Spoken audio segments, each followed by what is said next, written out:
Okay, our last speaker is my buddy, Tom Vickery, and Tom is, just wonderful inside and out. He's my workout buddy.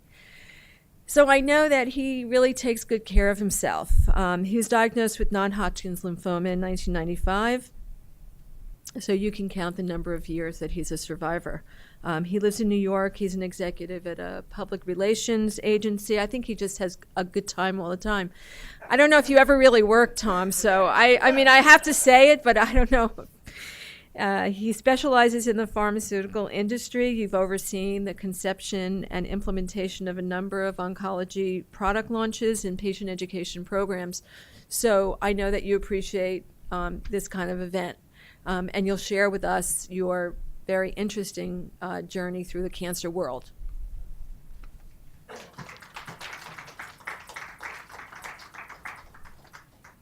Well, thank you, everybody. Everybody has been really inspiring today. And yeah, it's been 22 years for me, which is, amazing. And, sometimes I love coming to this event, and it's an honor to speak because sometimes I lose track of the time and, sort of life takes over and, I sort of lose perspective about, what's important. And, today was one of those days. I had a bad day at work, and then I get to come here, and then I'm like, wait a minute, you know what? I'm alive, and, I can show up and, speak to people, and, it's like I have, like, the gift of life, and that's like, that's a really amazing thing. And it just sort of like, sort of supersedes, everything that, that's sort of all the bad things that happened today, which aren't really that bad in the context of, what we've been talking about here.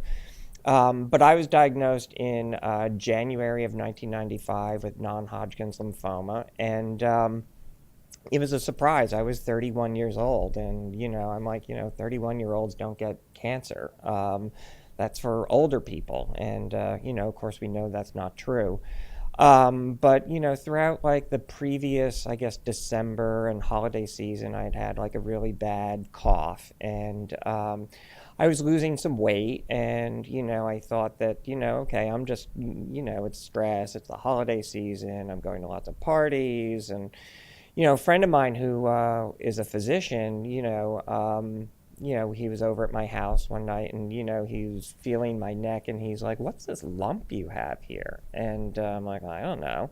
But I kept coughing and coughing. And so he's like, let me give you a couple of Valium to sort of calm down the cough. But tomorrow you got to like show up at NYU and, get an X-ray. And so, I was on a way to a business trip, and so I, stopped by the hospital, got my X-ray, didn't even think much of it, and then, he calls me later in the day. He's like, where are you? I'm like, I'm in Philadelphia. And he's like, well, you need to get back. When are you coming home? I'm like, this afternoon. He's like, well, you need to get back here pretty quickly because that X-ray showed you're filled with cancer all the way from my neck down into my chest was, like the X-ray looked like, like a explosion on it. It was, there was so much cancer.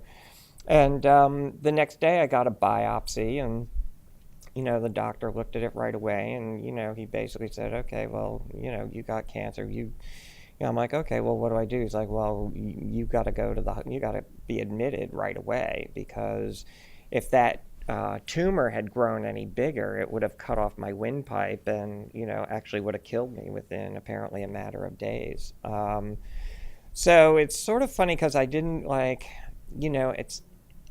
it's a shock to get that diagnosis, but then again, it's also like it was a little bit of like, not me, this isn't really real, but let's just sort of roll with it. And so I did. I was admitted to the hospital and, they started the chemo right away. And, fortunately, within the first round, everything, sort of shrunk. But, it's sort of funny because at the time, I guess, I really didn't take it all that seriously because I was in the hospital for 5 days and my friends would come over and, they brought tons of wine and wigs for my hair and, I was like giving them my Percocets, and we were like having a really good time in this hospital room. Yeah.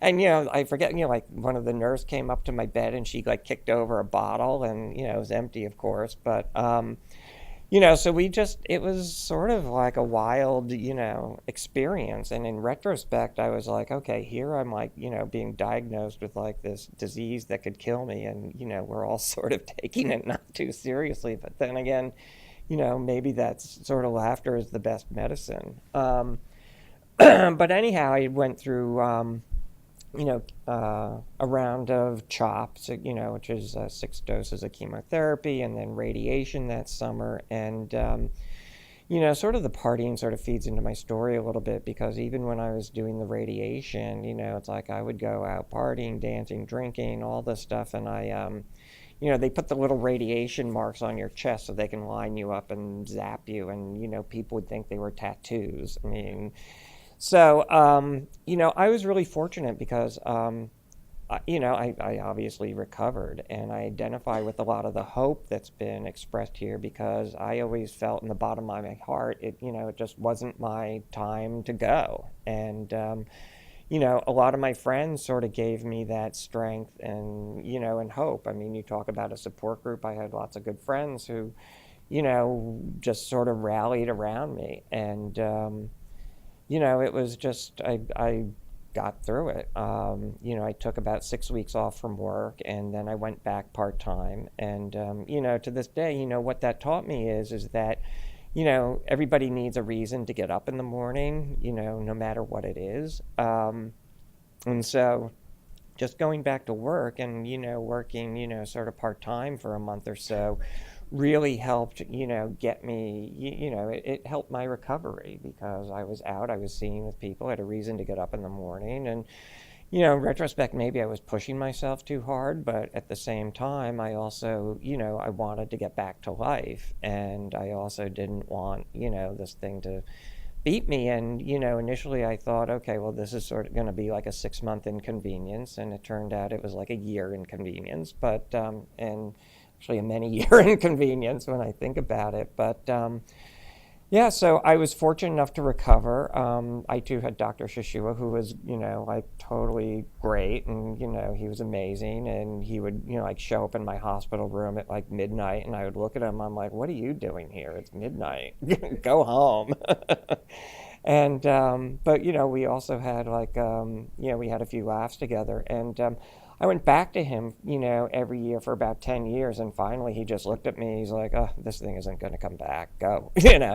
And but every year when I went back to him, I always, tried to make it a point to tell him a few good things that happened to me during that year, because I'm figuring, it's like I know the cancer business. I mean, this guy sees, tons of people who are, not that well, who, aren't going to make it, may make it, and, I thought I just thought it's great to, actually tell somebody, a doctor, that it's like, okay, you basically helped keep me alive, and all these great things have happened to me this year. And, all was well and good. And then, up in like 8 years ago, as a result of the cancer, and I guess, probably genetics and, other medications and everything, I had a heart attack. A pretty, it was actually, fortunately, it wasn't, it didn't damage my heart muscle enough, but, I had to have a triple bypass. So that's, I think, one of the joys of cancer that, keeps on giving. It's like, long-term survivorship, has its, pleasures and its joys, but it also has other things that can come up that aren't cancer, that are cancer related, but technically, I guess they're not. And so, I was actually able to, when I had the heart attack, I was actually down at the beach with some friends, and I thought I was having sunstroke. And then, they called the ambulance. And it's a weird thing when the ambulance is coming for you. It's like, oh God. And so they get me to the hospital, and they're telling me I have a heart attack. And, I'm like, oh, I don't have time for this, And but I was lucky. I was able to get from, the moment of my heart attack into the cath lab, where they put in a stent, in, like, I don't know, 45 minutes or so, and they say like 70 minutes is sort of, when you should be in there. And then I, applied those, cancer survivorship skills to that, and, recovered from, I needed to recover from the heart attack, and then I went in and I had a triple bypass. And, I still have a little bit of a scar down here. When people ask me what happened, I just say I got, stabbed at a party, and that just like, lightens it up a little bit. But, but what it's like now, it's like, I'm still mindful of the fact that I'm a cancer survivor. I mean, even though it's been 22 years, I mean, it's been, I try to, achieve the life balance that people have been talking about, and try to, prioritize, what's important, what isn't important. And, I sort of believe that I'm here for a reason. And, sometimes that reason isn't apparent to me. And, sometimes I feel like, okay, maybe someday I'll find out. Maybe I've hit the reason and I don't even know I've hit it. But, it's, I strive for just like a lot of balance. I also have entered, recovery. So I've been in, AA for 17 years now. And it's sort of funny because, all that partying I did, during that illness was, in retrospect, that was, again, I was blessed to be able to escape that. I mean, just because, who gets diagnosed with a life-threatening illness and still continues to drink and drug and do everything else and still live? So, the whole program of Alcoholics Anonymous has brought like a spirituality and sort of like a lesson and a design for living that have also, worked in tandem with, just having the life perspective of, being a cancer survivor. And so I try not to take things, too seriously, and, sort of live, each day at a time. Sometimes I get caught up in my own head, and that's really hard to do. But, I feel like I also have like a really full life. I mean, as frustrated as I can be with days like this, it's like I'm like, at least I have a full life. It's like I have a job, a career, a family, I have friends, and, I have lots of things, to be grateful for. And, yeah, and the fact that I'm still here is, it's also like a running joke with my friends. I mean, how it's just sort of, comical that, a lot of them kid me that I have, I'm a cat with like 9 lives. And, I feel like I've worked through about, 6 or 7 of them at this point. But I also have hope too. I mean, I also have HIV. So I have like the trifecta of like, more than a trifecta between the alcoholism, the drug addiction, the HIV, the cancer, the depression. The fact that I'm still here is, pretty much a miracle. And